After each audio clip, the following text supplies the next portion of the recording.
All right, good evening and welcome to Town Hall tonight. Call to order the October 11th, 2021 Town of Garner Planning Commission. With that, let's go ahead and do a roll call. Good evening, Mr. Chair and Commissioners. I will call the roll. Gina Avent. Here. John Blaska. Here. Claire Fullerton. Here. Philip Jefferson. Here. Ryan Mao. Here. Sherry Phillips. Here. Michael Voiland. Here. That's 7 members present. Thank you very much. Does anyone on commission volunteer for the invocation? I'll do it. Let us bow our heads. Dear Lord, we thank you for allowing us to gather this evening to discuss the town's business. As we go into this meeting, we just pray that your will would be done and that everything is conducted in decency and in order. Dear Lord, please guide us, please direct us, please allow us to do everything unto your will and that's pleasing unto you. In Jesus' name we pray, amen. Thank you very much. Moving on to our next order of business, we have the meeting minutes from our previous meeting of September 13th, 2021. Do we either have discussion items or a motion? I will make a motion to accept the minutes. We have a motion and a second.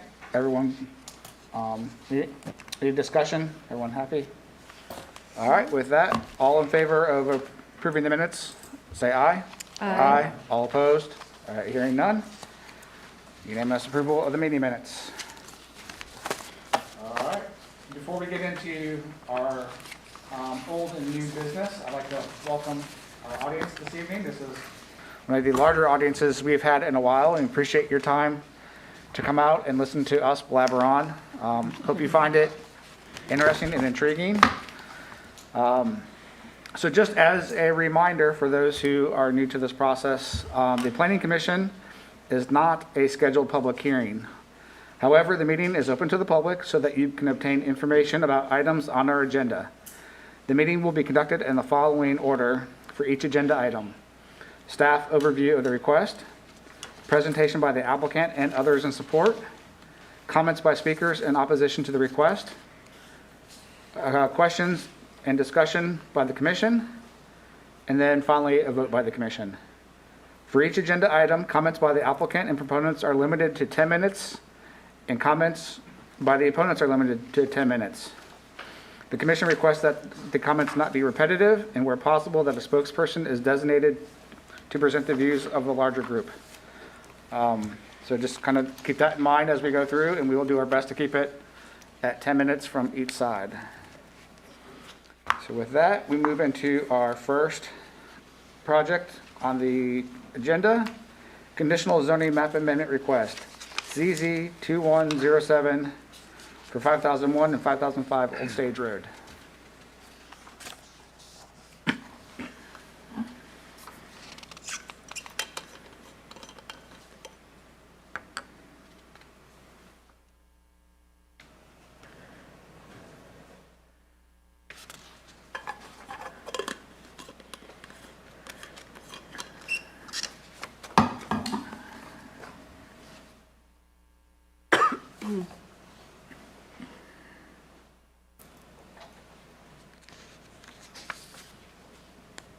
Good evening, members of the Planning Commission. Tonight, I'm going to give you a brief overview of CZ 2107. It is a conditional zoning amendment request for 5001 and 5005 Old Stage Road. The applicant is Playmaker Properties. The tract size is 1.74 acres, and the request is for a Tier 1 conditional rezoning from single-family residential R20 to community retail conditional CRC 247, limiting the number of uses to 21 out of a possible 52. The owners of the property is also Playmaker Properties Incorporated. Here we have an aerial view of the site location.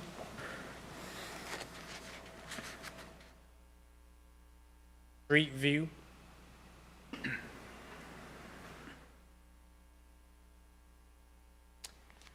Adjacent zoning and land use To the north, we have property zone service business, Center Tractor Company Incorporated. To the south is single-family residential R20. There's a single-family home on that property. To the east is single-family residential R20, St. Andrew's United Methodist Church. And to the west, service business, Myers Chapel Church.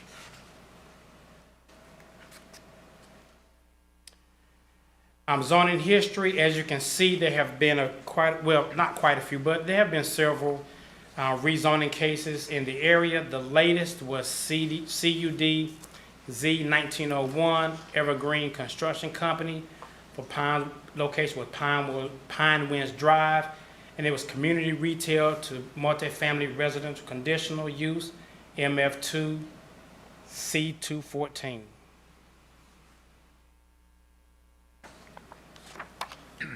Existing zoning summary. For single-family residential R20, the single-family lots of at least 20,000 square feet, 0.45 acres, with gross maximum density of approximately 2.18 units per acre. The site contains 2 single-family homes, and some of the uses that you might find in this zoning district are, of course, single-family dwellings, institutional, public, and other compatible uses that are designed not to detract from the overall appearance of the community.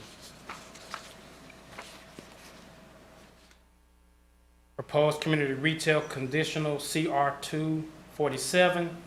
The applicant chose to limit the uses to 21 out of a possible 52. And I won't bore you with going through each one of those, but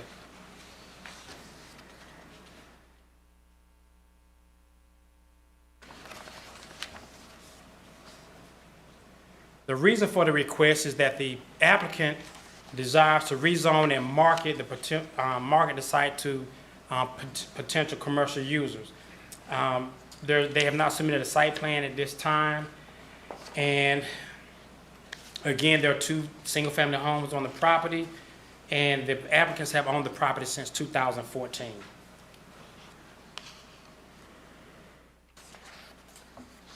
The overall neighborhood character. The site is located near the intersection of Fayetteville Road, Old Stage, and Maxwell Drive. Fayetteville Road and Old Stage Road are classified as thoroughfares on the Gardner Transportation Plan, and there's frequent high volumes of traffic during the morning and afternoon hours.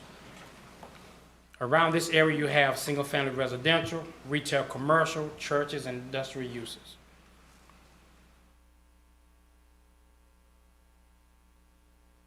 On September 7, 2021, the applicant held a neighborhood meeting. Staff identified 18 properties within a notification radius. 1 person attended the meeting.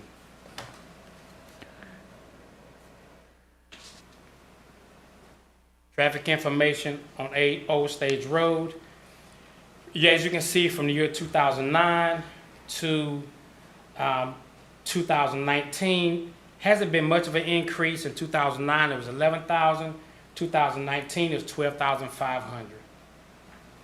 Fayetteville Road, it was pretty steady. There was a slight decline from 2009 to 2011, from 30,000 to 28,000, but in 2019, it jumped to 32,500.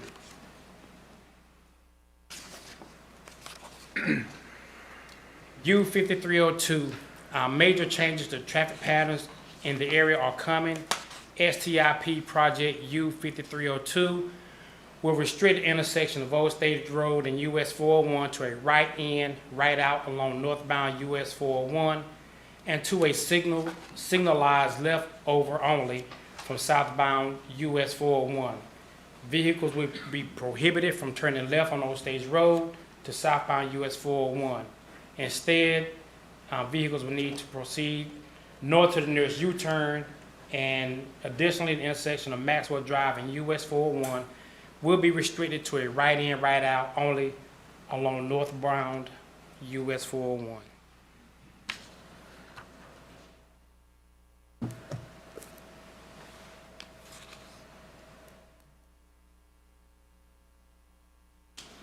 Consistency of the request.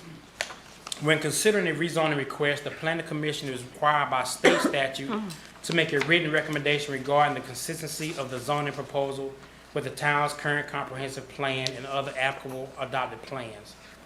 Specifically, a comprehensive plan is only advisory in nature and has no independent regulatory effect, nor does it expand, diminish, or alter the scope of the town of Garner UDO. A determination of inconsistency with the plan does not preclude a rezoning request from being found to be reasonable. In those cases where the request is deemed inconsistent yet reasonable, an amendment to the comprehensive plan is automatically made upon approval of the request. Relevant land use plan analysis. This request is inconsistent with the 2018 Garner Forward Plan. The site of the request is designated as medium density residential, and this zoning district, this area includes single family, duplex, triplex, quadplex, and townhome style residence with no less than 2.5, no more than 5 units per acre. Medium density residential structures may also include auxiliary units detached from the primary house. The MDR district encourages context-sensitive residential uses to preserve and enhance the culture and adjacent residential communities.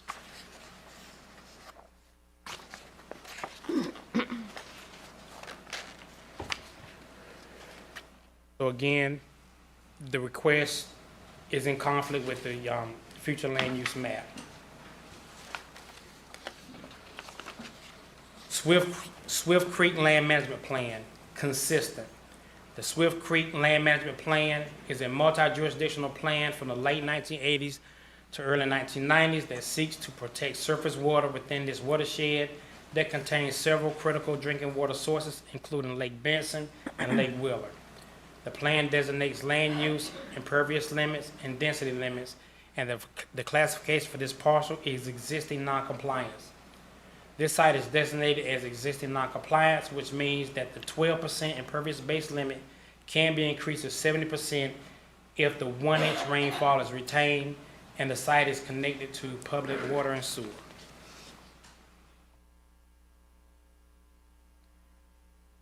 This request to rezone the 1.74 acres from single family to community retail conditional district is not consistent with the 2018 Garner Forward Future Land Use Maps designation of medium density residential. The proposed uses for the CR C247 are not envisioned for the implementing the objectives of the medium density residential land use classification. Even though the request is inconsistent with the land use recommendations of the Garner Forward Comprehensive Plan, staff believes that there's a reasonable case can be made for supporting the request, and that we've listed them. Number one, the predominant zoning in the area around the intersection of 401 and Old Stage Farm Road is non-residential, with service business being the predominant district next to Industrial 1. Number two, the site is at the intersection of two major thoroughfares, Old Stage Road and US 1, so single family may not be the best long-term use. Number three, the future land use map designates just 5 tracts, of which these are 2 of those 5, as a residential donut hole surrounded by non-residential designation, such as civic and institutional and corridor commercial. Number 4, the proposed range of uses for the CR 247 district is not out of character for the area and the existing development patterns along US 401. Reasonableness. In addition to approving a statement regarding plan consistency upon the advice of the Planning Commission, the Town Council must also approve a statement of reasonableness when making their decision. Sources of reasonableness may include other sections of the 2018 Garner Forward Comprehensive Plan, providing guidance on keeping the town's character, living spaces, workplaces, recreation opportunities, and transportation.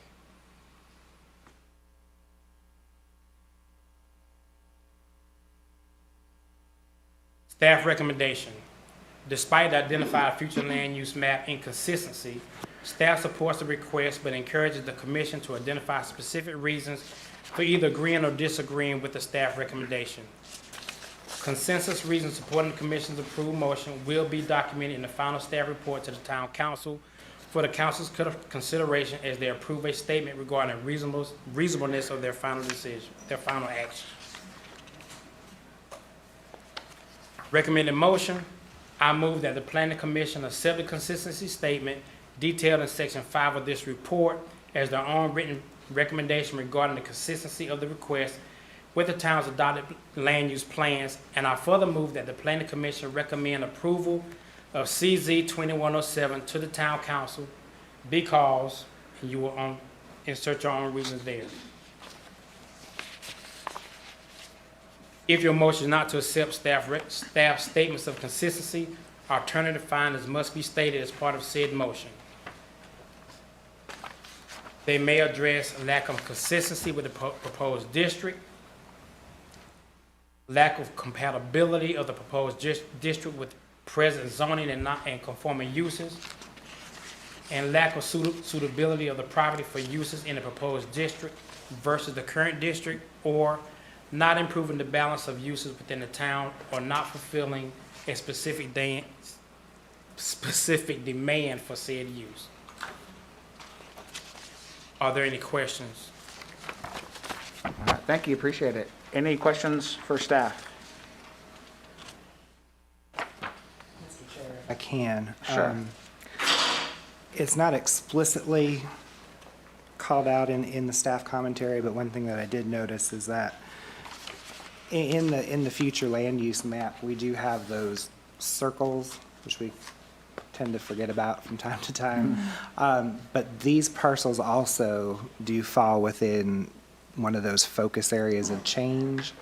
So I think that's kind of where we were going anyways, with the fact that it's just 5 parcels of land that are still zoned medium, or not zoned, but future land use code for that medium density residential, and then it's all office and other things around it. So I would just throw that in potentially as a number 5 under staff commentary, that all of those parcels, including these 2, are also touched by that focus area of change. So if you do want to cite that, that'll just give you another option if you agree with staff on this. Okay, thank you, appreciate that. Also, is the applicant here tonight as well? Yes, he is. Would you like to, before we get into questions, would you like to speak on behalf of the case? And please state your name and address for the record. My name is Steve Janowski. I'm with Rivers and Associates. I'm representing Playmaker Properties. It's a very thorough presentation, including the way that the improvements are going to be out on 401, Maxwell Drive too, which really is one of the big issues that people talk about all the time as we make these transitions. And you can see everything is limited to right turns, that whole intersection is going to change with the pork chop that they'll put in there. And one of the statements that was brought forward was, when you look at just the regional area with the SB zoning and the CR zoning right now, this last little piece, it looks like it fits very well for that type of traffic. I'm just here to answer any specific questions that we have. All right, thank you very much. Any questions for staff or the applicant?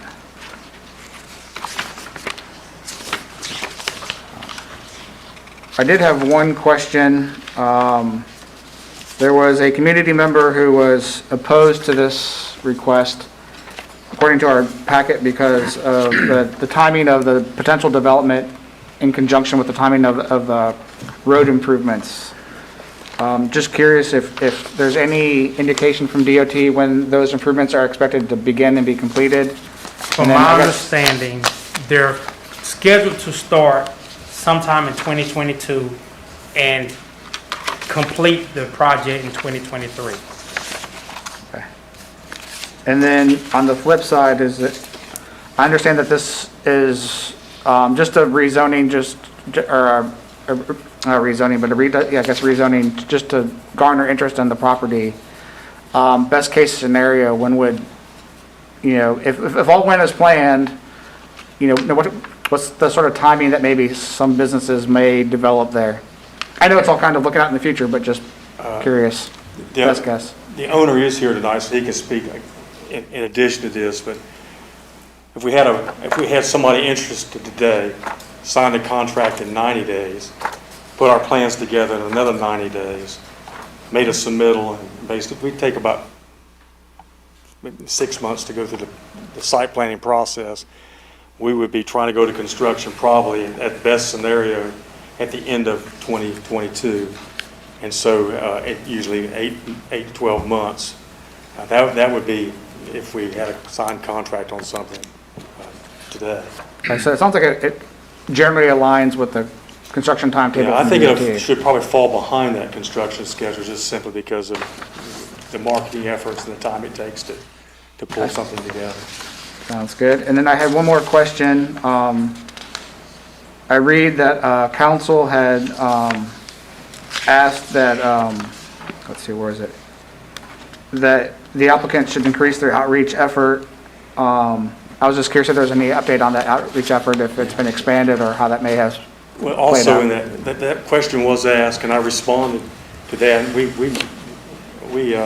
sent them to those persons around us. I had also made some outreach to the church that was behind the property, and then and so they basically did not follow through with that being a recommendation that evening. All right, thank you. Any other questions for staff or for the applicant? All right, seeing none. If there are any others in attendance who would like to speak in favor of the request? Anyone in attendance who would like to speak in opposition of the request? All right, seeing none. Do we have a motion on the floor so that we can discuss something? I move that the planning commission accept the consistency statement detailed in section 5 of this report as their own written recommendation regarding the consistency of the request within the town's adopted land use plans. And I further move that the planning commission recommend approval of CZ 2107 to the town council for reasons already stated by staff. Is there a second? I will second. All right, we have a motion and we have a second. Do we have any discussion from commission before we take a vote? I think the only thing I'll ask, Mr. Chair, is not knowing exactly what the business may be on those two lots, how that may affect the traffic at that intersection. It's just such an odd intersection at Maxwell and Old Stage, and those two roads are so close together. Right. Understanding that there are right turns, of course, there's a light at Old Stage, so that's going to continue to more than likely remain in the new plan, I'm assuming. But I think that's really my only really question, and I'm not sure that that's something that we can actually know necessarily.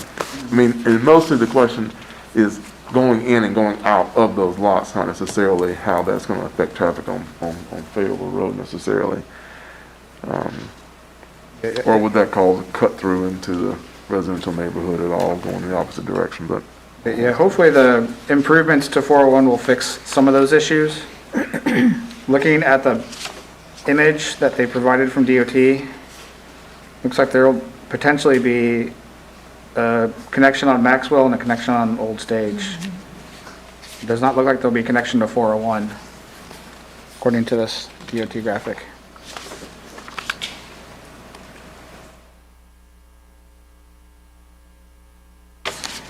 Any other comments, questions, discussion?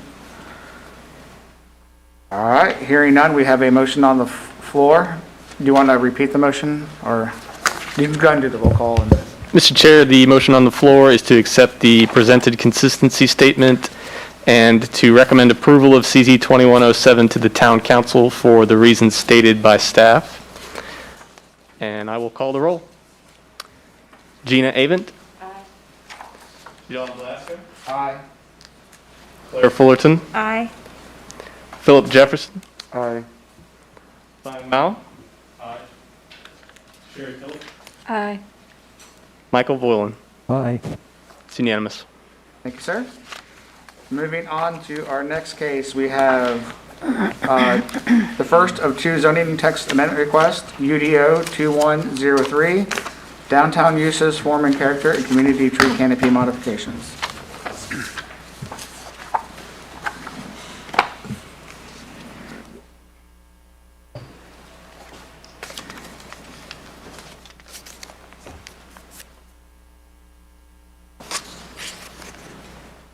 All right, good evening, everybody.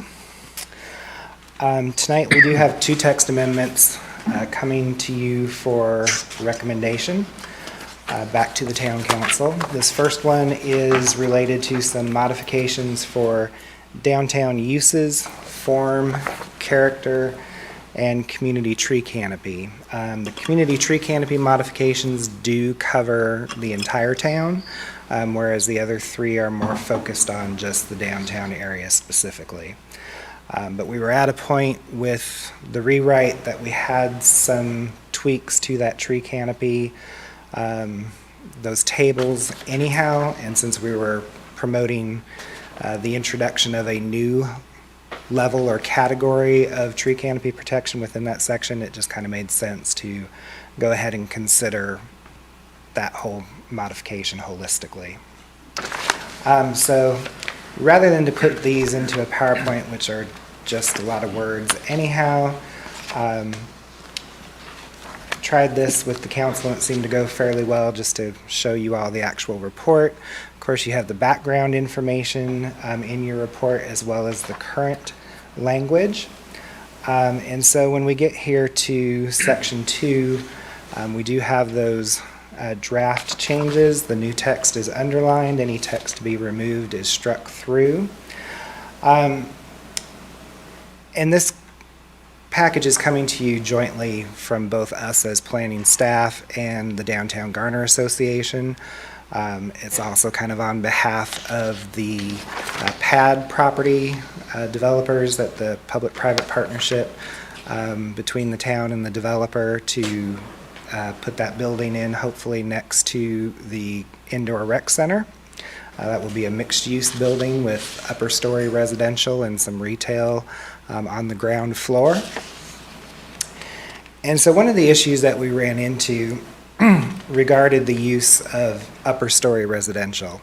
If you think about what's downtown today, you just have primarily these very small buildings that are only 2 stories high, and there's not a lot of opportunity to do much in the way of residential in those buildings, apart from maybe what is on the second floor.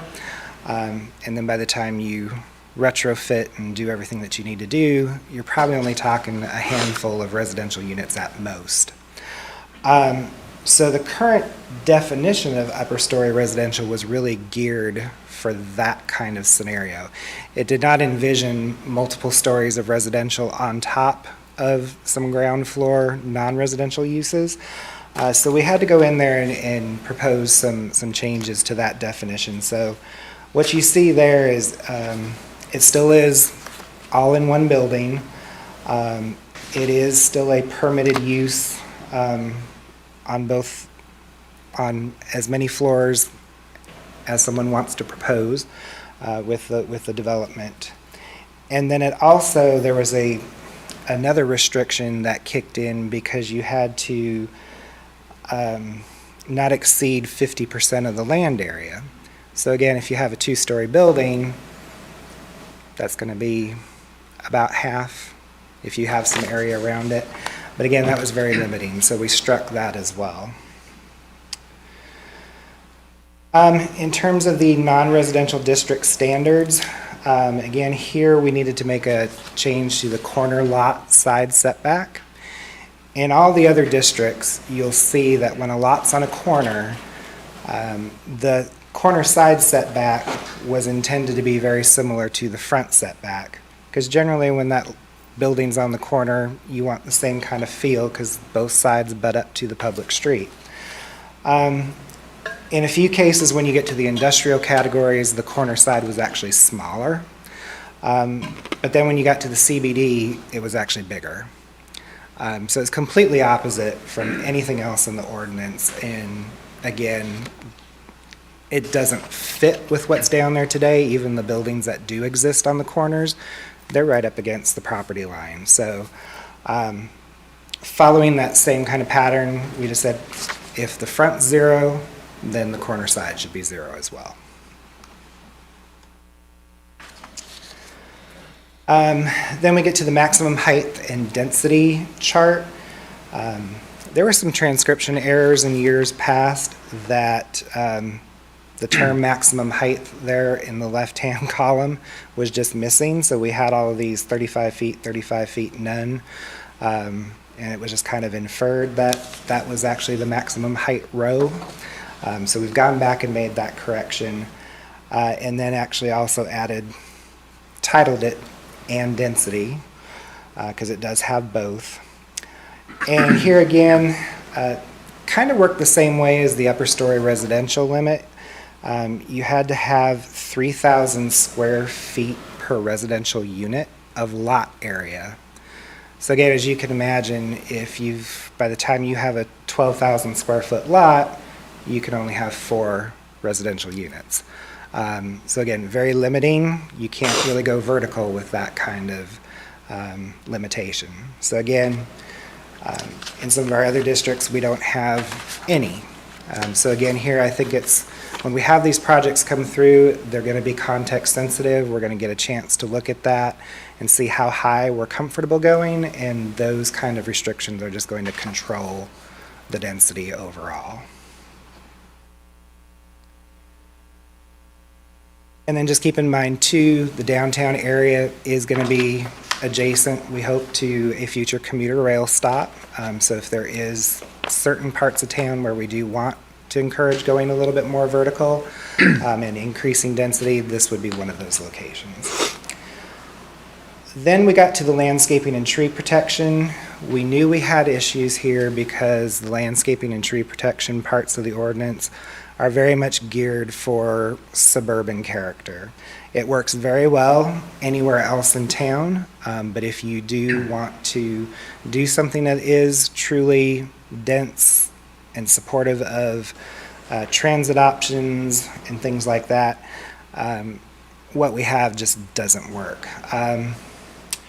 So rather than just do a flat out exemption on tree cover, we do want to have some if we can. And there's still always going to be little pockets of green space that you want to have in these areas.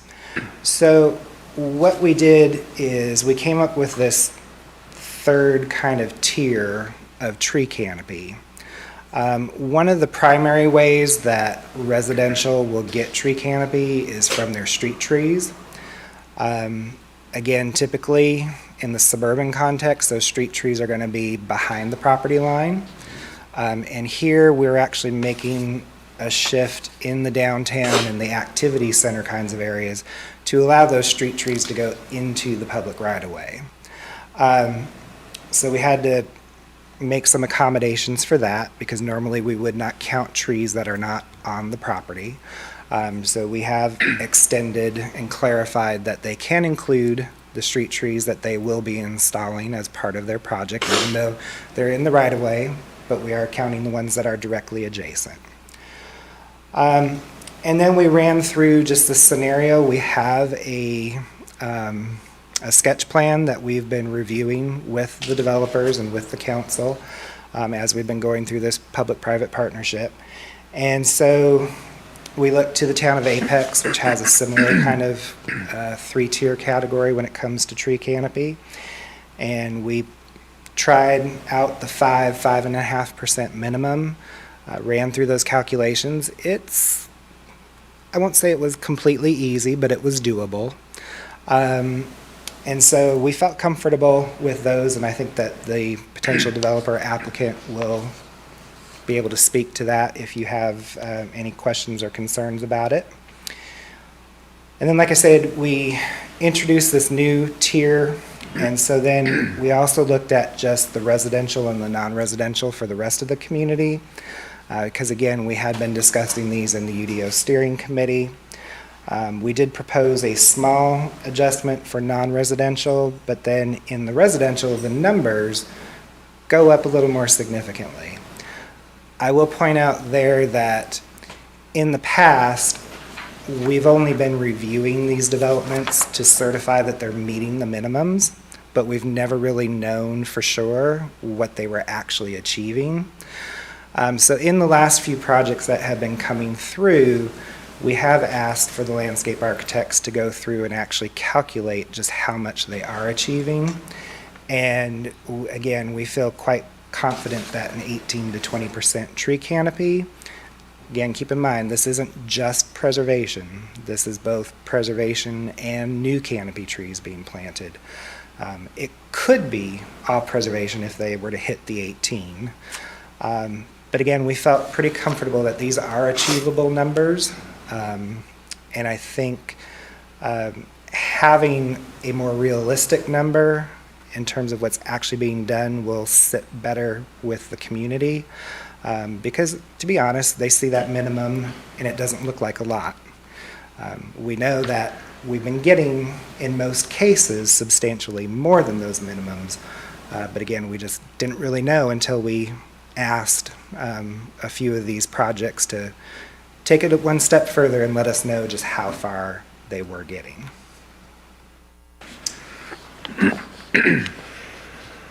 And then finally, when it comes to the actual how many points a developer gets for a particular type of plant, and again, this, for the downtown area, I think this will be important.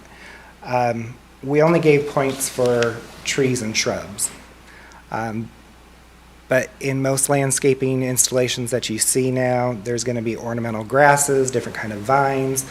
What if somebody wanted to do a green wall? I always think of because my in-laws love to go to K&W at the Village in Raleigh, and they've got those annual and green plant. I don't know what you actually call them, John. You're the landscape architect. But they're wall installations, and you actually plant your plants in the, I guess they're turned enough so that they can hold the water. But there was no way to give somebody credit for doing that kind of green infrastructure, something that's pretty to look at, it's different, it helps to break up the hardscape environment. We had the capability with our shrubs to go ahead and give that credit based on the size of the pot that they come in. So we just chose to make use of what was there in terms of the points available and expand the category. And then buffers. Again, if you're doing zero setback, doing and requiring perimeter buffers is a little bit contradictory. So this is, again, one of those cases where we feel the primary focus is to encourage the development in these limited areas with more density that allows them to go vertical. And there's not as much emphasis on the horizontal, how much something spreads out and how much buffering there is from one property to the next. And again, if you think about what's there downtown today, you can't put a buffer between some of those buildings because they share a common wall. So here we did put in an exemption, not to let you think again that there's not going to be any green space. That's just one piece of the overall landscaping ordinance, and the other requirements ensure that we will still get appropriate green space and material in this kind of setting, just not in a buffer. So at the public hearing, there wasn't a whole lot of discussion. Mari Howell, again, our downtown development manager, she is here tonight, as well as some representatives of the group that is working on the pad site. It was pretty straightforward otherwise and came through with a recommendation for y'all to consider this and get back to the council. So with that, I'm finished. Like I said, Mari and some of the representatives are here if you'd like to hear from them. All right. Thank you, Jeff. Much appreciated. Before Jeff sits down, any questions or comments for him? I have a question. I just want to make sure I understand it. So if a multi-story building is being built downtown, then that footprint is used to calculate the tree coverage area, but they don't have to put it around, they could put it like on the sidewalk across the street, basically.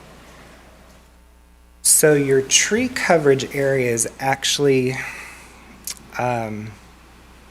yes, I'm sorry. Okay. It is dependent on the size of the property to get that, how many It's the points you it's need the to whole get. footprint, right? Yes, Okay, yes. except if there's a pond, and that doesn't count. Right, yeah, there are some things that you do exclude out of that Okay. calc, yeah. And then for the new, like, ornamental grasses and vines, are those gonna be defined, like, what they can choose from to make sure that they're, So we by default kind of go to the North Carolina State Ag Extension Okay. Website, and we encourage folks to use that. Right. We will allow them to propose something that the Ag Extension hasn't reviewed, but we ask for the particulars, the specifications about it then. okay. Yep. So I think that's a good question I wanted to follow up on in terms of the grasses size. Shrubs are typically, they have kind of a typical sizes. Grasses can vary from 18 inches up to 9 feet. Is there a size recommendation or size requirement or points that vary based on the sizes? When it comes to our shrubs, we don't treat them any differently, so I would not anticipate that we would. And it's large and small together, so usually the larger ones come in a bigger pot to start with. But yeah, we don't differentiate currently, not to say that we couldn't. But again, just trying to keep things simple for now. That seemed the most straightforward way to go. Yeah, I might suggest that we think about sizes because a 18-inch variety does not have nearly the same effect as a 3-foot switchgrass or maybe as we start, going down the road and see how this plays out. might be- Yeah, yeah, we're definitely open to improvements, and if you think of something that makes sense to incorporate into the rewrite, we can certainly do it then too. Even just maybe a minimum size, minimum 2 feet or something. Yep. So I think with the shrubs, there is a minimum size, not, There is, we could probably default to that as well. that would be probably preferable just to make sure you get what you really want because I could see. Right. Yeah, understood. Any other questions for Jeff before we ask the Mari and others who want to come up and speak? I just have one more question. Please. Can you explain to me again the corner lot side, why that got removed? The corner lot setback, the side setback. It says 6.9.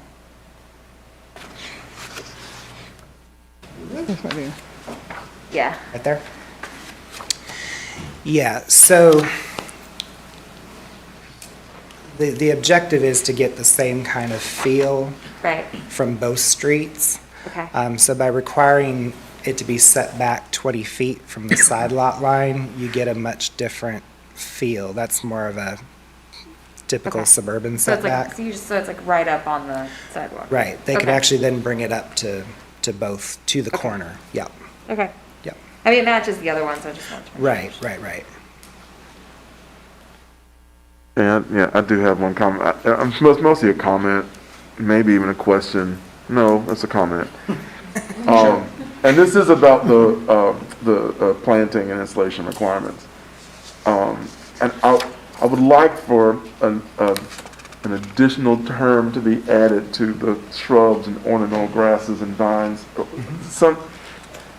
What do we call, given an option that it's a green wall or that it's vertical planting, to really establish that we're looking at other sustainable ways of planting in urban environments, because they also help to reduce some of the stormwater runoff. And so I'd like for us to, instead of looking at that as just ornamental or installations, that they actually are serving a purpose in the downtown, which if we can't place a tree canopy or a tree in a certain location, then perhaps we can grow vertically and provide a detail that will allow for runoff to be captured in the installation of the green wall. And there's so many different ways that that can be installed and generated. There's so many details in planting, whether it's a horizontal kind of horizontal planting that moves vertically, or it's actually along some type of vertical structure where vines or green planting may grow. But I also think about it as a way for the planting to actually help to resolve some stormwater runoff. So I don't know, I think it's something we can think more about, but. Would it be helpful just to remove the word ornamental? I only Perhaps. use that because that seems to be I kind think of it's an the, industry standard term, ornamental. I think it's called a living wall, technically. There are a few terms for it, living wall or green wall. And you know, that's just a comment. I don't think I think it's definitely good for us to think vertical right. in our right. planting. I Yeah. think there are just a few other terms that could also be added to that category. I don't know. Yeah, I think it's not so much in the term, term ornamental, because that is an industry standard term, ornamental grasses. But I think it's an addition, In addition, is a vertical wall or vertical green wall, or, so I think, we can think through some of those proper terms, but I think it's not to change ornamental, but it's to add to it. Add to it, yeah. I mean, I would definitely say that we would currently interpret it to include those things, and even, to the degree we can encourage some of that. So not to say, I don't treat that as because it doesn't say it, that's a roadblock, no can do kind of Right. thing, so. And I think it's good that we see that, and I want to make sure that when we have new projects coming, that they are interpreting that in that way as well. Duly noted. I think that's really all I have. Is Mari considered an applicant or a proponent? I'm not quite sure which one, but I'll let Applicant? Both, applicant, let the probably. applicant speak.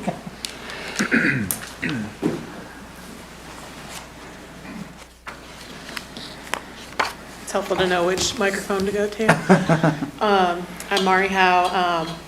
If you want my address, I'll give my representation for Downtown Garner Association, 120 East Main Street, Garner. Good evening. Thank you for giving us the chance to bring this to you tonight. As Jeff has mentioned, we gave comments to council. We've conducted a community meeting with the developer that the town has selected for this project. So we've gotten a lot of really good feedback that has definitely helped us as we've been developing, these changes. But one thing that I wanted to comment on was that while this has been spurred by the current project, we also want this to happen because there are other projects in the pipeline that this would help. In the history of downtown Garner, we've done a lot of renovation of existing historical buildings where things have been grandfathered in just because you can't change where a building's located, you can't add side yards. They haven't had to deal with a lot of these things. But we're actually getting to the point in terms of development where people are taking parcels that are now zoned Central Business District and they're looking at constructing new properties. So they're looking at doing things like mixed use where they would have residential above. They're trying to think through, how do we meet the landscaping requirements. And that has been a challenge in other projects where these sort of suburban standards have been applied to their, urban redevelopment. So I really appreciate that you guys are considering this and the changes that will help us to more effectively develop downtown in a dense urban manner to get the, sort of fabric that we're looking for. But overall, we're very supportive of LMG, and they've been very supportive in return of the feedback they've gotten from the community and from planning staff. At our community meeting, we got a lot of feedback. People want to see plants. People want to see green living walls. They already have a lot of intent to incorporate art as part of their development, both on the walls of the building and around the parking structure. I won't talk too much about this because the applicant is actually here and I'll let him speak to some of it. But when people kind of said, we want to see greenery in downtown, I think they recognize that there's an opportunity where some of this art could be, that they could also incorporate the living walls and things like that. So I just wanted to say thank you for considering these changes. I think it's going to make development in downtown going forward much more appealing to the broader Triangle community. And I will also mention that Melissa Brand with Kimley Horn, who is the engineer for this project, is on Teams. So if you have any specific questions about this project, I'm sure Melissa would be happy to chime in, and otherwise I'll let the representative from LMG speak as well. Thank you, Mari. Good evening, Mr. Chairman, Commissioners. We appreciate the time. My name is Andrew Holton. I'm with the Lansing Melbourne Group. I'm part of the North Carolina office here, so I live in Raleigh, and I'm really excited to be working on this project in Garner. I've long been a fan of how Garner has evolving as a community in the Triangle, and bringing this project to bear with the town has been something that we're very proud of and are honored to be a part of doing. As Mari said, we have Melissa Brand, who's really helping advise us on the landscape architecture of this project on Teams and can bring in. We also have Ashley Young, who's with Built Form Architecture, who's serving as the lead architect on the project. If you have any questions on the design side, they're far more technically oriented than I am and can do what they can. Just to reiterate a couple things that Mari said that I do think it's important, we really pride ourselves on being a development firm that specializes in public-private partnerships, and as part of that, we recognize that understanding the public priorities, be it green space, be it a certain type of planning or living wall, those are the sorts of things that we try to go out of our way to try to facilitate and bring into our projects. So we've had a couple of meetings since those initial comments from the community, trying to sort of think about ways where we can sort of use that art, green, public space in the project, whether it be a wall, whether it be a planter out front, whatever it can be, to really make it accessible and to highlight what we've heard as a clear public priority. We'll continue to do so and want to continue working with Jeff and Mari and the staff here to understand how best to fit that into the long-term vision of downtown Garner, and looking forward to bringing something that everybody's proud of. I'm happy to answer any questions about the project, and like I said, we have technical folks on the line if you have any specific questions that go beyond my ability to answer. All right, thank you. Any questions for the applicant? I don't have any. All right. And I will remind the commission that while this amendment may be spurred by a very specific development, it is in relationship to the whole CBD and not just this one specific development. I'm sure that they can probably help provide some additional information that may inform us on our decision, but we are not focused on this one specific development. So just as you go through your process. Any questions for applicant or for those folks online that may have more technical knowledge? No. All right. Thank you for your time. Thank you. All right. Are there any in attendance who would like to speak in favor of this text amendment? None? Are there any in attendance who would like to speak against the amendment? Seeing none. So that we have something to discuss, is there a motion on the floor?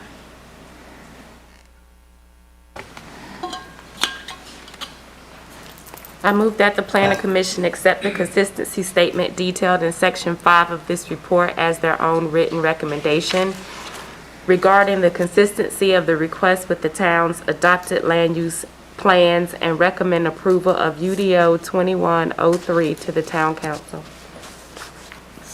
A second? Second. All right, we have a motion and a second. Mr. Chair, the motion on the floor is to accept the presented consistency statement and recommend approval of UDO 2103 to the Town Council. I will call the roll. Gina Avent. Aye. John Blasco. Aye. Claire Fullerton. Aye. Philip Jefferson. Aye. Vang Mao. Aye. Sherry Phillips. Aye. Michael Voiland. It's unanimous. All right, thank you very much.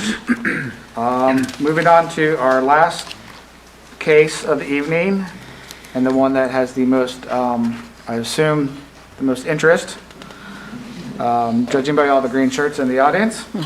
UDO 2104 Community Gardens. Right. Again, commission members, you'll find kind of just the background of how we've gotten to where we are today with this particular text amendment. I will note that currently there are 3 ways that a community garden, as we may think of it physically, could occur and exist in Garner today.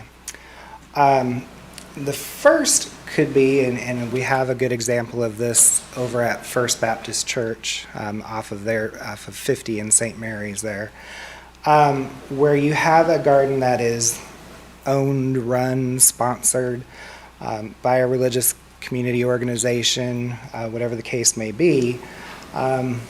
In those type of things, there's always different branches of that organization that will be doing different things. And so when those uses come into play, we just consider those to be customary and accessory uses of the primary use. As long as that primary use is still allowed in the zoning district, then those associated uses that are customary can be allowed and permitted as well. The second way, you may have an entity that has, their primary operations on the site, but then the community garden could come in as a smaller, and how we determine that usually is just on area, and it just happens to be smaller than the primary use. As long as it's in a properly zoned district, then you can allow that as an accessory use regardless of if it's run by the same folks or what the case may be. And I should back up and also say that kind of related and embedded there in number 1 is also when we have residential subdivisions that come in, or an apartment project, a senior living project, something residential. Residential projects are required to have anywhere from 10 to 25% open space. That open space can be programmed however the developer or neighborhood wants that to be. So again, we've not had anybody, to my knowledge, do this. I am familiar with a couple neighborhoods in other jurisdictions nearby where they've come in from the outset and they said, yeah, we're going to have a play field over here, and adjacent to that play field there's also going to be community garden space for our residents. So that's another way that it can happen, because there is that requirement for open space. We'll let folks program that however they want to for recreation and community type activities. So the current ordinance may not be as restrictive as may appear at first glance. But where the ordinance is not really good at is when we have a group that's independent, doesn't own property, and is looking for a place. If they can find a place like number 2, that's the best case scenario. But if they're not the smaller of the 2 uses on the site, and they're going to be the primary use of the site, we have a whole nother section of our ordinance that deals with change of use or new use on a piece of property.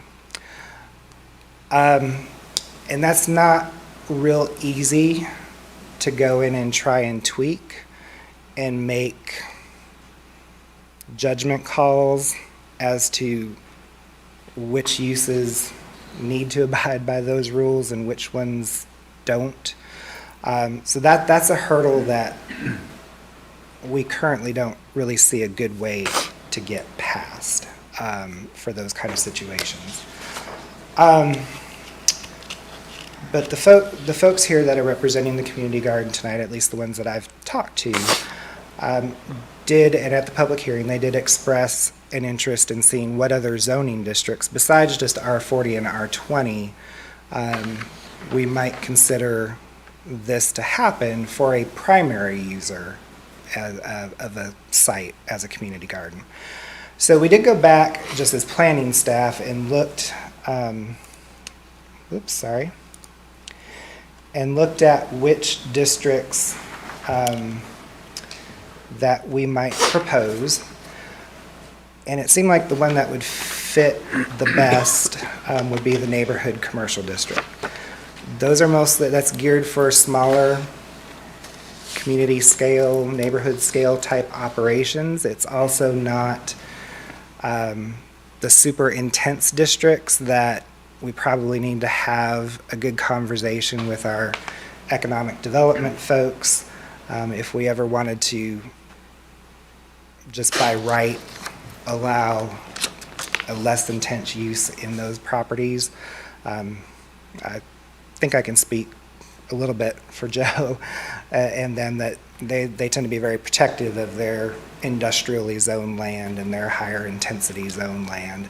They want it to be used for those higher intensity uses. So not to say that we couldn't expand it further, but I think that would involve a lot more discussion with a much broader group than what has currently looked at it.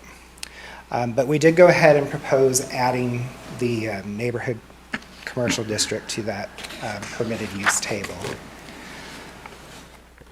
The other concerns that were brought up in the past, and again, this goes back to when Jenny and Brad were still here with the planning department, mostly just had to do with operations, outdoor storage, and screening. So we proposed some very specific use standards for a community garden, and these would apply for both accessory and primary.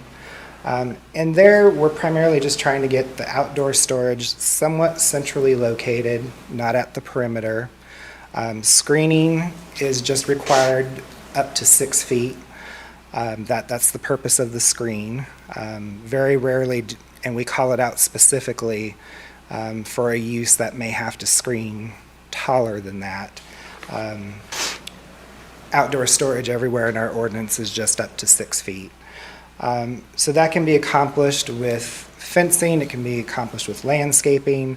If you do pick a larger shrub, if you let it grow to that 6 feet, then you can maintain it at that 6 feet. I know that the amount of sunshine versus shade is very important for the success of gardens, and I think that, hopefully that allays some concerns about that.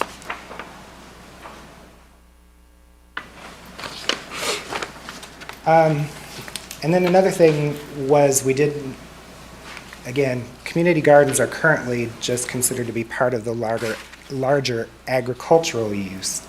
And agricultural use can be a huge operation. And a community garden certainly does not warrant the same kind of buffering and things like that a larger agricultural operation does. Agriculture was classified as a class 3, so we propose adding community gardens as a class 2. What that does is it does shrink the perimeter buffers that would be required on a property. Again, if it's accessory, depending on where it's located, it could be, tens to, hundreds of feet potentially away from the buffer. It just really depends on the specific site. But it does take it down from probably at least 35 to 15 or 25. And then since we are trying to distinguish it from agriculture as a specific use, we do need to go ahead and add in a specific definition. So it now would appear in the use table separately, and we would have a defined scope of what a community garden is. I do know that Councilman Dellinger did have some concerns about maybe just some of the legalities of how we did it, so we've tweaked that a little bit. It hasn't changed the essence of the definition, but did try to give it a little more, hopefully legally defensible terminology. So again, we provided you the, just some brief summaries of what happened at the public hearing. I know Ms. Tubilia is here tonight. She spoke on behalf of the organization at the council meeting and did so very well. Kind of summarized again here what the primary concerns were that we've tried to react to before coming to you here tonight. This was just at their meeting last week, so we didn't have a lot of time. But this again has been referred to you for a recommendation. I neglected to do this at for the last one, but again, we do have the comprehensive plan analysis and a proposed consistency statement. For this one, we focused more on the potential for private-public partnerships on this, and certainly community gardens and civic organizations fit into that very well. So there's not anything else that really speaks specifically to this kind of text amendment, but it certainly is supportive of that. And so that's what we highlighted for you as part of your consideration tonight. And I know that there's folks here that want to speak to you on Where? this, so. I don't see them. So I'm done. Unless you have questions. Thank you, Jeff. Any Yeah. questions for Jeff? Why did you pick just those? Why didn't you pick more of the residential district? Like, I know that you said why you didn't want to pick the industrial ones, but why didn't you pick more of the districts to allow community gardens? So R20 and R40, we felt were going to have parcels of sufficient size. Okay. We did note the concern about, wanting, well, what about any neighborhood? So there I would go back to the fact that anything new that comes in, certainly, they can program that as part of their open space, and there's no need for a change. Right. I think, again, the question becomes for some of the older neighborhoods, again, I think it's probably part of a bigger discussion we need to have. Do we want a standalone lot at just 9 or 12,000 feet being converted potentially for a community garden? I don't know, maybe. But I think there's some other considerations there to take into account. Whereas R20 and R40, agriculture is already allowed. There's certainly no reason not to permit them in those. And even if it is as small as a 20,000 square foot lot, you're still talking close to a half an acre. If there is a residence on there, it would already have ample space for well and septic. So just, it feels a little roomier. On a 15,000 square foot lot, I think maybe the buffers, even though we've shrunk them, the shading, sunlight issue still is there. I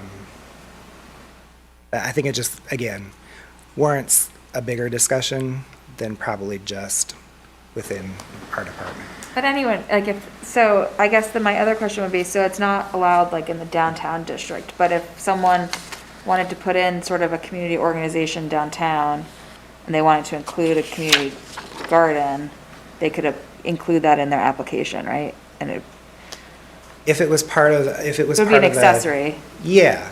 If, for example, the Lions Club, I'll just use Right. them because they have a piece of property that they own. If they wanted to sponsor and run a community garden, absolutely. Okay, they would just have to apply because it would technically not. Yeah, we would process those just as a site plan amendment. Okay. Where we would ask them to come in and just identify Okay. where on their property and then make sure that the screening and stuff is in place, which hopefully for them it already is. And then for the buildings, like that would be screened in, is there like a size though on the buildings, like a percentage based on the lot size? Or I might be in there, I'm just not sure. It would just be the standard height limitations for the district. Okay. Which is pretty open-ended. Okay. Unless there were, So we're saying we just want like a shed, right, is what you're saying? Is Yeah, the feel we want to have, I guess. yeah, if there's an existing like primary residence or Right. primary commercial building, I think we do have some limitations as to how big those then accessory structures can be. I think it maybe totals up to like 50%. Right. But it's still very substantial. Right, Yeah. okay.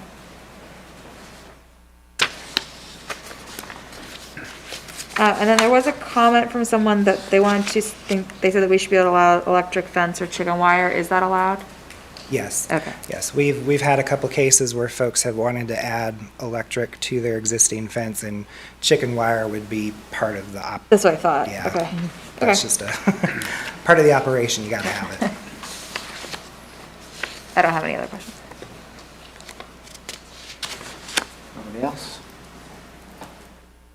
I did have a couple of questions following up on Claire's comments about the different districts. You know, I guess a lot of my focus is on that item number 3, where the community garden is the primary use, whether it's their land or someone else's land. Is there an opportunity, or are we missing an opportunity to maybe allow them with, with the approval, so the permitted with the asterisks, that they have to come in, for those smaller lots, say, there's a lot in an older neighborhood, the house burns down, the owner doesn't rebuild, now you have a vacant lot, can we put a garden or community garden there? Or even thinking about the CBD district where you have this plot of land, someone owns it, but they're not going to build anything for the next 5 years. Can we put a community garden there if there's interest, with the understanding that this may not be a permanent fixture, but maybe this is a temporary thing? So sort of that allowed, but on a case-by-case basis, or even just as a temporary versus permanent. Because I do understand we don't want necessarily a whole lot in the CBD where you could have, revenue generating buildings that is taken up by a community garden that's not part of a specific development where it's an amenity, but maybe that's a great opportunity for a 2, 3, 5-year term, whatever that situation may be, but. And the one thing that comes to mind would be, again, I think for smaller lots, it's just going to be difficult. And I will say that one of the very first issues we had was with proximity to residential. I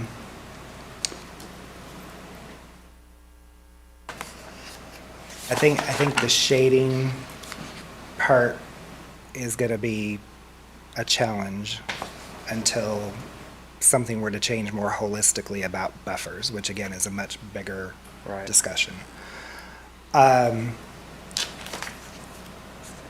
One of the things that maybe we could take a look at would be to go ahead and allow them in some of these other districts, subject to adding a minimum lot size beyond what the minimum is for the majority of uses. So I think in that case, I would probably need to have a little more discussion about how big do we envision community gardens to be, and then making sure that that lot size is appropriate enough that we're giving folks the space they need to operate outside of where those buffers are going to be impacting the site. So that is a possibility. I still think, though, you come back to the change of use and the primary use. It's been a challenge, I think, for everybody to try to find a site that is improved, so that there's not, tens, if not hundreds of thousands of dollars that need to be spent to bring the site up to code. So that's really the issue, that the big elephant out there that's tough to get past. But I do think that is a possibility. I mean, I think even if we can look for opportunities that would be allowed temporary use whether it's a term limit or it's I'm not sure how you would define that. That's what you're the expert in. But But again, yeah, like I'm thinking temporary about, uses are tough too. Is that 2 years, is that really temporary? We've had a lot of requests to make temporary a longer period of time for other temporary uses. I'm hesitant to go down that road too far. yeah, that's a tough one, because I still think, I mean, without looking at individual parcels, there could be the opportunities for, like, I'm thinking about that poor house there on Timber and Spring Street, or that burned down how many years ago, that's still just a foundation. That's slowly, maybe being, but that would be a nice community garden, but potentially, if folks thought it would work, but. And it could, I mean, I know we have a lot of residentially zoned properties that don't exist on curb and guttered streets just because so much of Garner developed without it. But I do know that there's probably more chances that there can be a space found that does have the curb and gutter and sidewalk, because there have been projects to improve some of those streets. So it, like I say, I think that's worth, if you all would like us to, we can add that in. And I can talk with folks and see what that minimum size would really need to be to have an effective garden with, you know, that more reduced buffer around it. Yeah, I think that would be good, because I think opportunities where we could, whether it's a community garden or something else that could take the place of a empty lot that really is an eyesore potentially, that we could activate in some way, whether it's community garden or whether it's a pocket park or something else. Any way we can activate those spaces that are maybe left fallow, I think is a good opportunity. I did have a question. I just want to make it, asking for clarification on the outdoor storage area shall be screened. Is a storage area inclusive of a building, or is that separate from a building? So if they had a storage shed, does that need to be screened? No, Okay. no. Just any outdoor storage, that would If it just was be an in a open, contained, fenced, sub-fenced area. so you could have a storage shed, or you could have a fenced Right. or landscape Yeah. area. Okay. I think those were the main questions that I had. Any other questions for staff? Probably have one that I just kind of been thinking of, and then I don't really know what the answer is, but that's what I'm asking. So, if a lot does not have an existing dwelling on it, since there's this question about electric fence, that means power needs to be included, right? So what is the infrastructure requirement for a lot that does not already have power and electricity? I'm assuming in a shed would probably need to have some power, perhaps, but maybe not. But water, is that also going to be a request for city or town? Yeah, I mean, body? that all has to be worked out. Yeah. There's going to have to be a water source with a meter attached to it that somebody's paying for. Right. Electric, if you know, if the electric fencing is wanted, if you want power, you know, in the storage building, or just generally for fall evenings when thankfully we don't fall back as early as we used to. But yeah, that would have to be, but it would depend on the specific application of what folks want to do. But for the two, but they don't have to have anything. Right? It could just be okay. I don't want to be carting water in, but Yeah. you could. Okay. Any further follow-up with staff? All right, seeing none. I understand that we have 2 folks who have registered to speak in favor of the amendment. The floor is yours. And just a reminder, we are trying to limit discussions to 10 minutes for in favor and 10 minutes to opposition. Thank you for welcoming us tonight. We do tend to arrive in... Excuse me, just, would you mind stating your name and address for the record? Oh, yes, I'm Thank sorry. you. My name is Maggie Tabilia. and I live at 4700 Winterlochen, and I have been a Garner resident since 2004. I'm a founding member of Garner Grows, a community garden that has been active in Garner since 2010. And I am here today to offer comments to the amendment to the UDO for community gardens. Before I offer comments, I would like to thank you for welcoming us. We do travel in large numbers, and I don't know what you would call us, not a murder of crows or a pack of wolves, maybe a growth of gardeners. We came to the town council on August 2nd with some requests, and the town responded quickly with some proposed amendments to the UDO. We are very grateful to the town for its response to our concerns and our comments. The town has offered a definition for a community garden. This definition is comprehensive and is a good framework for building out further requirements around this type of use. We think confining community gardens to only residential districts zoned R20 and R40 is too restrictive, and it has been addressed by adding the the commercial neighborhood designation as well. We are still concerned that it is very limiting for those residential districts, and also wondering if the commercial neighborhood district would include places like Wyatt Quarles if they wanted to do a community garden, or the YMCA or Heather Hills, where those would fall in the designation. This limitation may prevent community gardens from being established beside senior living facilities unless they are operated by the owners of the facilities, where they could improve the quality of life for the residents or a group of condos or townhomes that wanted to have a communal gardening space. We recommend that community gardens be allowed in all residential districts and to consider allowing them in some of the non-residential districts that may want to establish community gardens. We agree that assigning a buffer classification for community gardens is necessary, but are concerned if that buffering does still require the very large upper canopy trees. So that is one question and concern that we have. Screening requirements, it sounds like can be topped off at 6 feet, and that does help with the shading issues.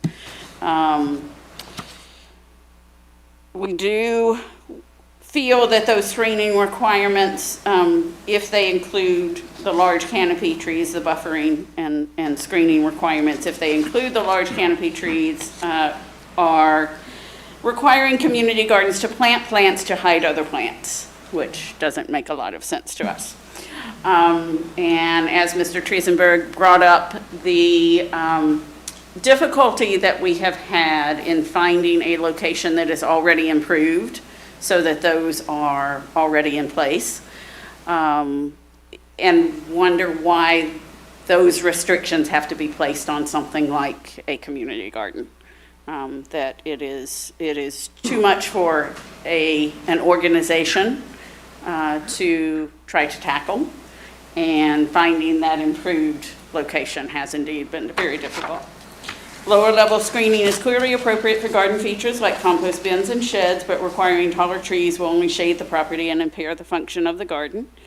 We think further work is needed to define screening materials that are more appropriate for community gardens. Thank you for the opportunity to provide these comments on the proposed UDO amendments, and we look forward to continuing to work with the town on these important changes. Thank you. This was a great discussion. Thank you.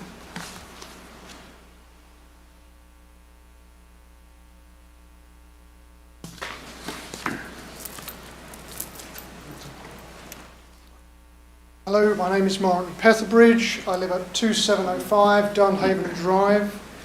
I've been a Garner resident since 1994, and I am a representative of Garner Grows, a local community garden organisation. As Mr. Belia has said, this UDO change goes a long way to helping the environment for community gardens here in Garner, but it has some limitations. At the last town council meeting, the council gave direction to the planning commission to not only look at the UDO amendment, but also to evaluate the Thompson Road Park as a potential location for a community garden.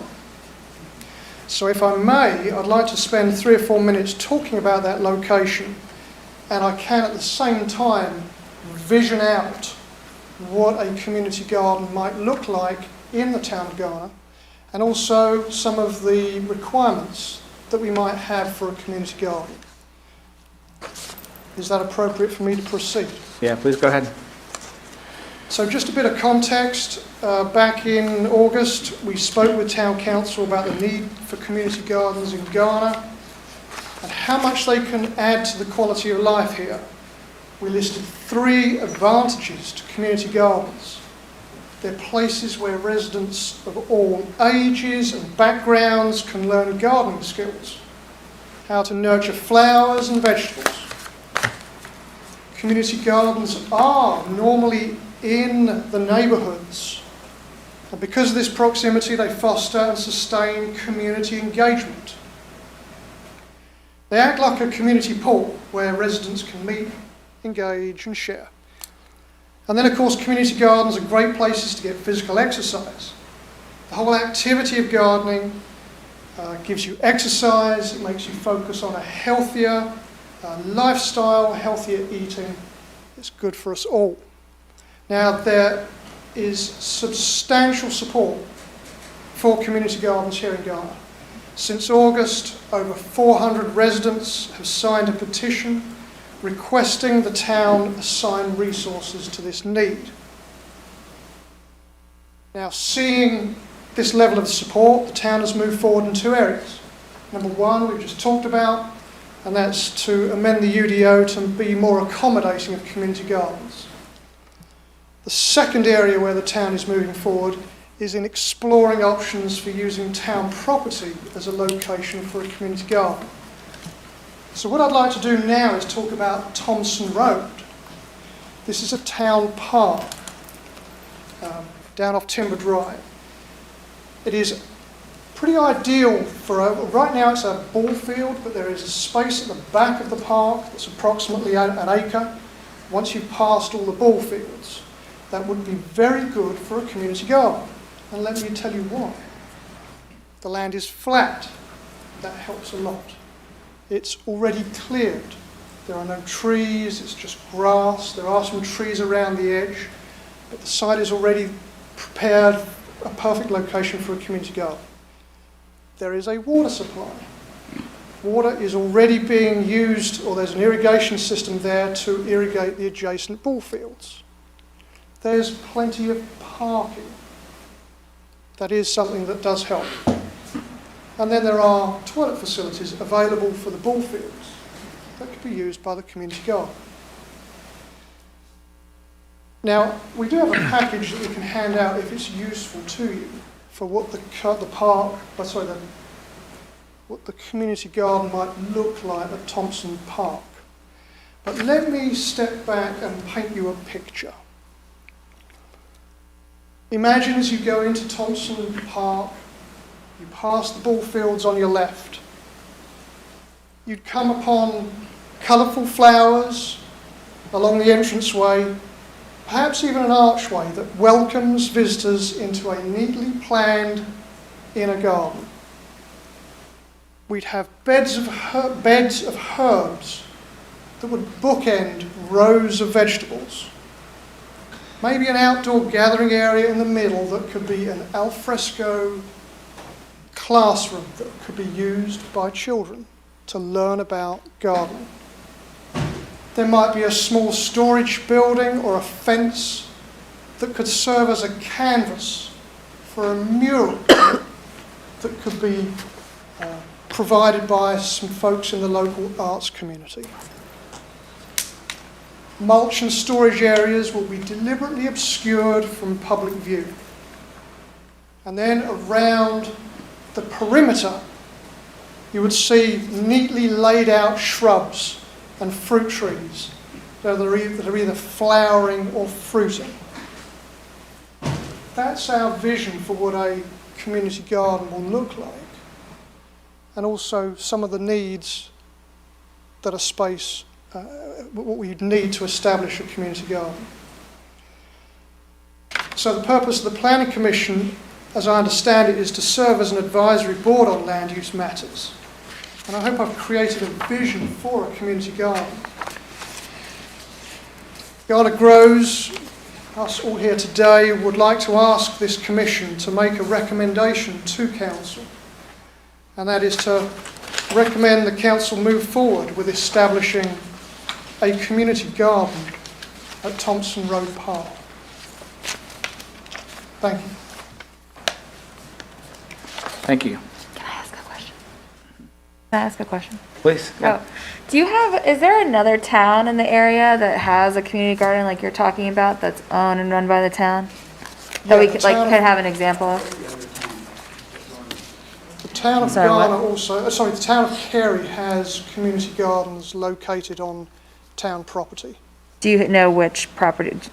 I can look it up probably. Not right now, I don't. Okay, And then I think also there might be one in Greensboro. okay. Do you know if they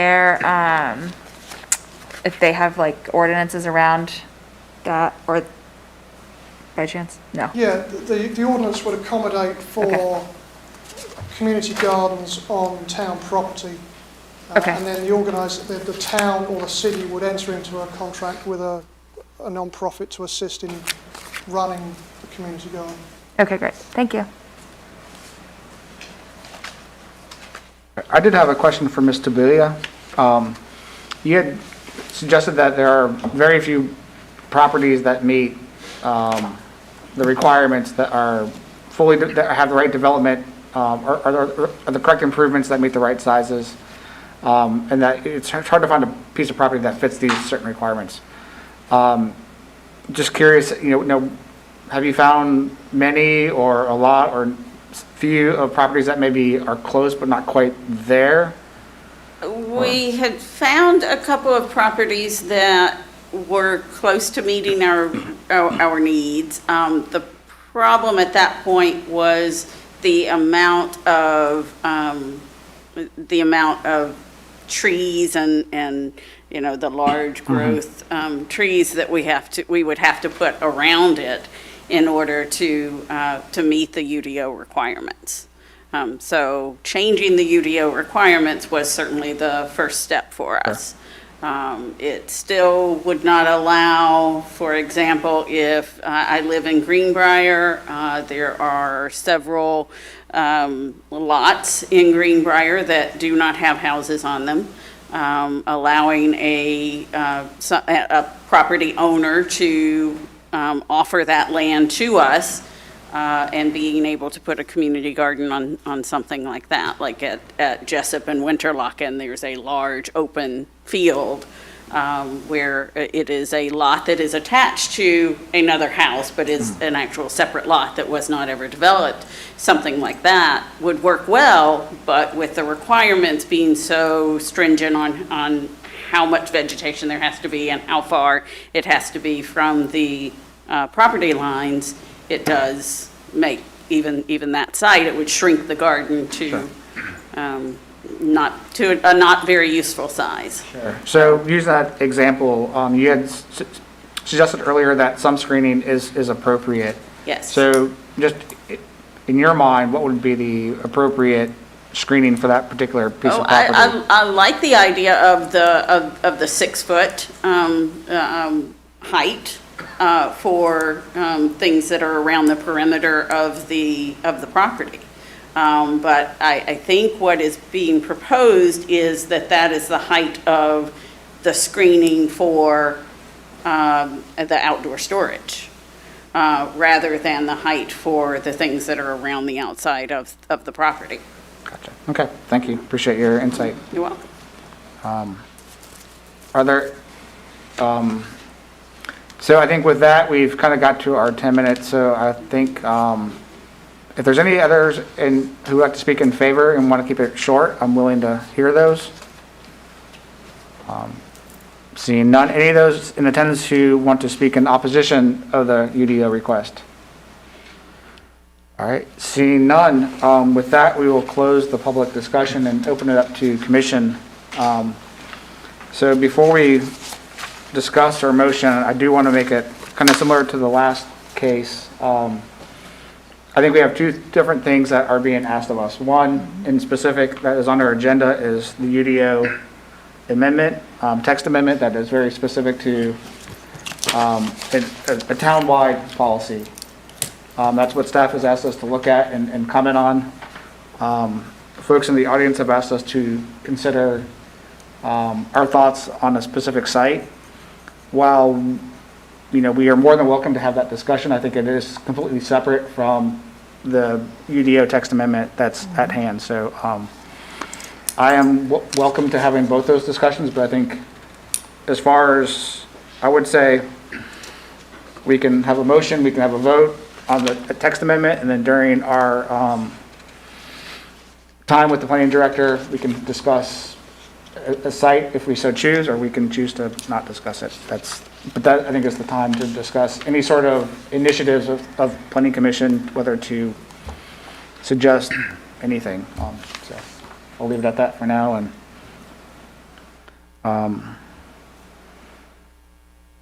so I guess in order that we have something to discuss, is there a motion?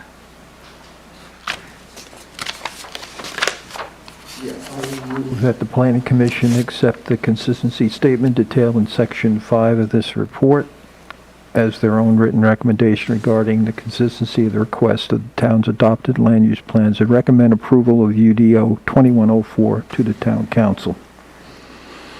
Okay, there. All right, so with that, I think there is probably some discussion. As I mentioned earlier, I do think would like to see this opened up to other districts. While I appreciate Mr. Triesenberg's discussion about shade, part of me wants to let the community decide if a parcel will work or not. If they feel they can make a community garden work on a 6,000 square foot lot, but that's full of shade, then let them have at it.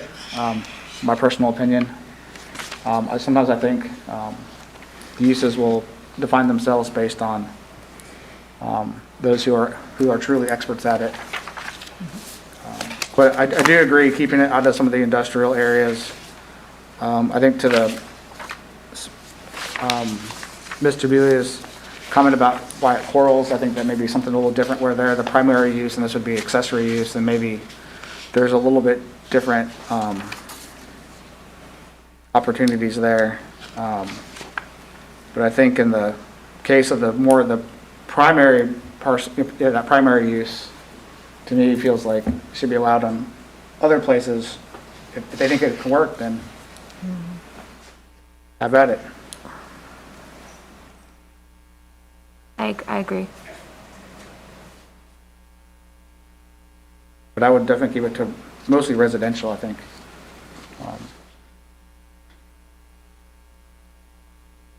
I mean, I don't know, Jeff, if you want to weigh in on that Wyatt Corals example, of if they wanted to put a community garden at the Wyatt Corals facility there on 70, it's not residential, but it would be smaller than what their primary use is. Would that be still allowed, or how would that process work? So that would have been like option 2. Yeah. Mm-hmm. And in most cases, that's also going to be the option for any town facility. Yeah, okay. Jeff, what types of places are included in neighborhood commercial? I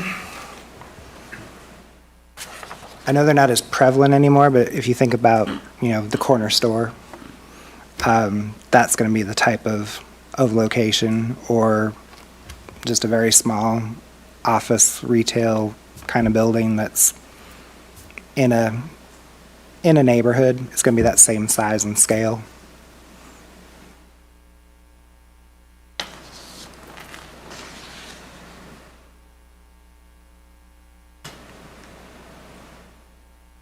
So Mr. Voland, I'd like to add a friendly amendment, if you're willing to accept it, is to expand the permitted uses to the various residential districts. Yes, I'll accept that. What about neighborhood office? That seemed like it's a mixed residential office. Right. So that is, Example of that. I believe you're right, office does still allow residential. Yeah, It doesn't- that's what it said in yeah, okay. in there. Yeah, it doesn't allow retail, Right.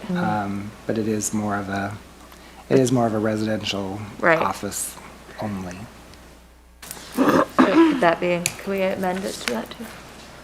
The neighborhood office? If you're gonna propose extending Then it I to need to- all the residential districts, then I think I would. Right, that's what I was thinking. yeah. It's Let like, me rephrase my amendment. thanks.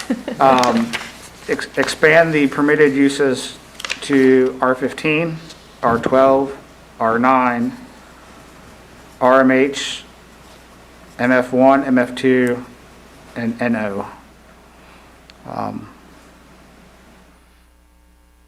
While I think the CBD would make some good opportunities for temporary, I don't know that we want to take up a parcel that may end up being there 10 years and limit other future development. I think it could be a really good pop-up sort of temporary, but I don't know that, if we add that in, that may unintended consequences. There's not much zoned CBD Yeah. currently anyhow. It's more of a, as the business district expands. Yeah, that I we- was kind of thinking, you know, like, again, where the LNG property or project is, that could have been a great spot until that gets developed. Sure. But that really is the better use for that space. So again, I would be afraid that if we said it here, it would, unintended consequences of, may not ever happen, so.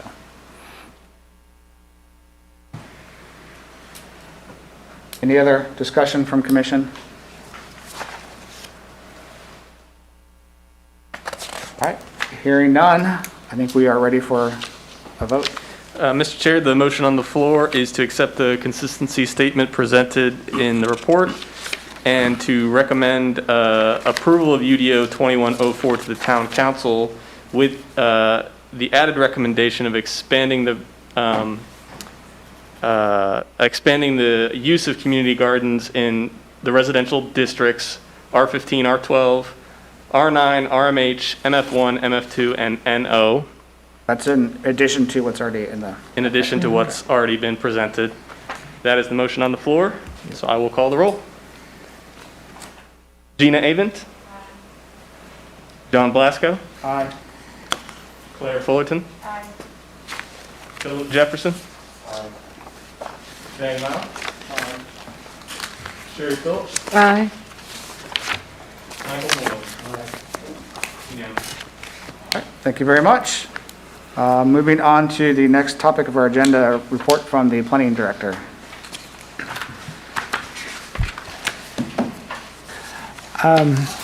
Just in terms of the usuals that I report to you on, since your last meeting, special use permits were approved for both the VA medical clinic to actually occupy the site that you all weighed in on. Also, the special use permit for the new cell tower down on Thompson Road. Other than that, there was also approval was the rezoning with site plan out at 4700 Guy Road for some industrial outdoor warehousing type space. And then just to report for y'all, final joint planning council work session will be November 30th.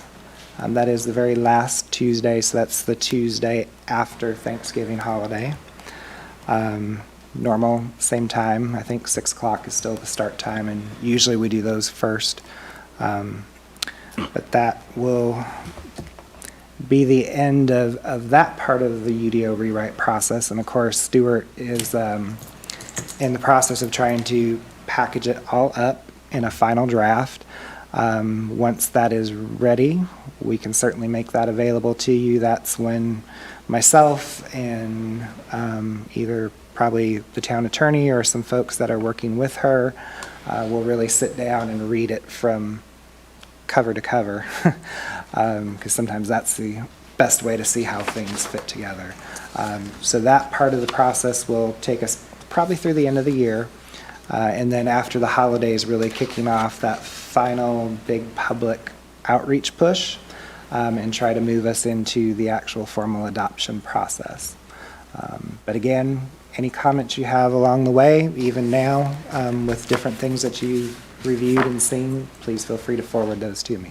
Yeah, I would definitely recommend, if you haven't already, watched or haven't attended some of the sessions, watch the sessions or get into some of the documents. It is a lot. So if we wait till the week it's up for our recommendation, it'll be a long week or a long weekend. Okay. All right. Any discussion from the Planning Commission? Well, in regards to the UDO, is that something where we would say that we want to have them look at including some of this about having a community garden related to a town? To look at what other towns are doing and how we might want to adopt that?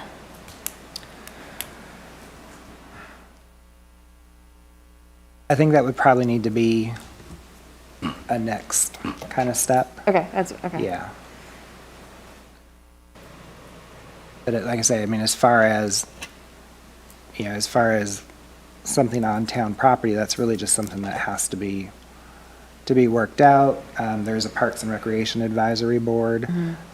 They deal, I think, more so with programming of their spaces. But I mean, I think the Thompson Road facility works. It has again, the advantages of it being an accessory to the main park use. So again, it really just goes back to that option number 2. Right. As far as what's around that particular park, you can't really get much more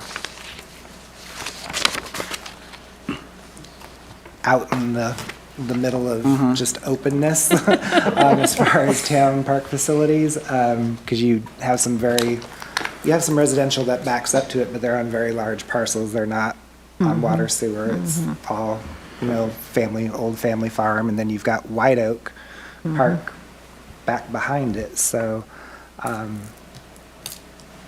like I say, if the town would choose to move forward with that, I think that's a perfectly good location. We just would, again, the Parks and Rec Department may be working with engineering, or would draw up a little plan and. But within the requirements we're proposing, it could fit? Yeah. Okay. And there's not, like I say, because it's accessory, then it doesn't trigger all those other requirements. And there's ample space because it's a fairly large cleared area that you'd be far removed from buffers and things like that. I would think that, since we're on that topic, that I think, Parks and Recreation Department and the Parks and Recreation Greenway Advisory Committee, anyway. Cultural Resources. Can't keep them all straight. The Parks and Recreation Cultural Resources Advisory Committee, Advisory Board are probably the best avenues for community garden implementation. I do think the Thompson Road, I think any park, honestly, whether it's Thompson Road, Lake Benson, White Deer, I think potentially the new parks that are coming online in the next couple of years, all have potential for parks, but or for community gardens. I think that's the best avenue for town-sponsored, or maybe not town, but on town-owned land. Maybe some of the best opportunities. So, I would, favor that approach and would recommend that approach be taken. I think council would probably back us up. They're the ones who pull the purse strings, and that's outside of our control. So, I don't know if anyone has any other thoughts on the topic. I agree that should be the first course of action. I mean, I think planning for uses on spaces that are being planned for future is really a good plan. It's already in progress, And so that's a really good approach. And so perhaps instead of trying to find other spaces that may or may not fit, that those are really open kind of public opportunities to partner with the town, for sure. Jeff, I have a question. So the example of, you have a parcel, residential parcel, that has a house on it, it's owned by a person. They own the property next door. Say it's approximately the same size, likely. If they were to develop the whole parcel as community garden, that would kick them into that tier 3 potentially, because it's equal to or greater than, and then you have to bring up to all the improvements. But if they were going to develop, say, half of that parcel as community garden, now they're obviously an accessory use and not a primary use, because it's, half the size. Would that work? Is it still a separate parcel? Yeah, I guess it would be, because other it's half is empty. subdivided. Even though it's the same owner, it's still subdivided. Yeah. That parcel subdividing, that's another. Seemingly small, but very significant. Yeah.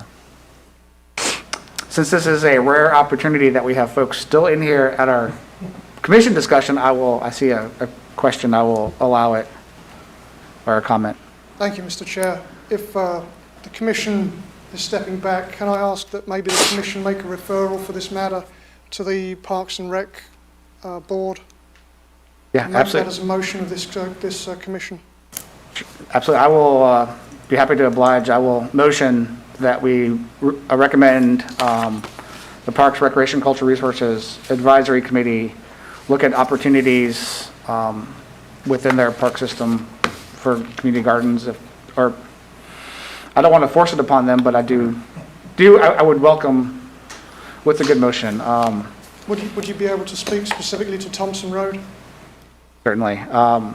That I would motion that the Planning Commission refer the discussion of a community garden at the Thompson Road Park specifically to the Parks, Recreation, Cultural Resources Advisory Committee.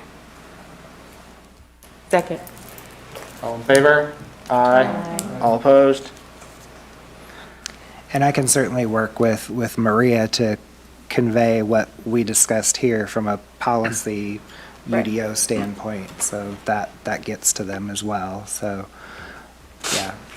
I do appreciate the town and the groups working together and trying to come to a solution that works for everybody. I know it's not, nobody gets everything they want, but I think we've made some good strides so far. So I appreciate that. This is actually probably a good segue. Since this is something that's kind of unique that's come up in our term, having this sort of discussion during our discussion time. Usually we just ask about status of projects and et cetera. If anyone on the commission wants to bring something to the floor in terms of a priority, a concern, if we want to recommend town conduct a small area plan on a growing area of Garner, or if they want to think we should look at a beautification project, or this is the sort of the opportunity we have that, authority to make those suggestions. Town doesn't have to buy into it, but it's an opportunity to, if there's things that we have priorities that we maybe think are missing or could be better improved. I think, if I'm not mistaken, that little planted area at the corner of Timber and 70 was the result of a planning commission initiative, that kind of little beautification project.